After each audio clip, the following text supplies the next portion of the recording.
বন্ধনের একটা সমাজসেবামূলক একটা প্রোগ্রাম। কিন্তু আমার সবথেকে ভালো লেগেছে যে এই প্রোগ্রামটার মধ্যে অনেকগুলো বিষয়কে একত্রিত করে মানুষের পাশে দাঁড়ানোর চেষ্টা করেছে। একদিকে যেমন এখানে মেডিকেল ক্যাম্প হচ্ছে, সাধারণ মানুষ বিভিন্ন রকম চিকিৎসার বিভিন্ন রকম বিষয়ে তারা সাহায্য নিচ্ছে।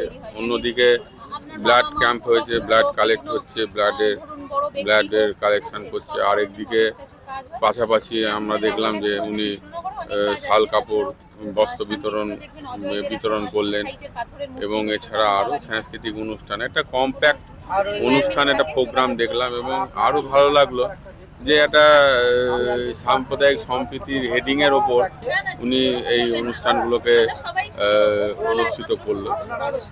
বিষয় সাম্প্রদায়িক সম্প্রীতি তো বর্তমানে একটা প্রশ্নচিহ্ন দাঁড়িয়ে গিয়েছে আমাদের পশ্চিমবঙ্গ তথা ভারতবর্ষে তথা বিশ্বে।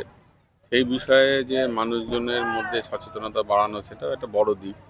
এবং এই সংস্থা যিনি কর্ণধার আমাদের মনসুর সাহেব, উনি তো সারা বছর মানুষের কাজ করেন।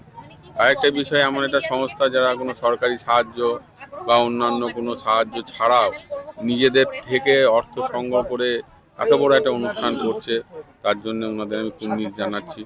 এবং প্রত্যেকটা মানুষের জন্য যে এই সংস্থা একটা ব্যবস্থা করেছে, তার জন্য খুব ভালো লাগলো। এবং খুব সুন্দর একটা অনুষ্ঠানে অংশগ্রহণ করতে পেরে আমি খুব নিজেকে ধন্য মনে করি। আপনার নাম? আমার নাম রফিকুল আলম।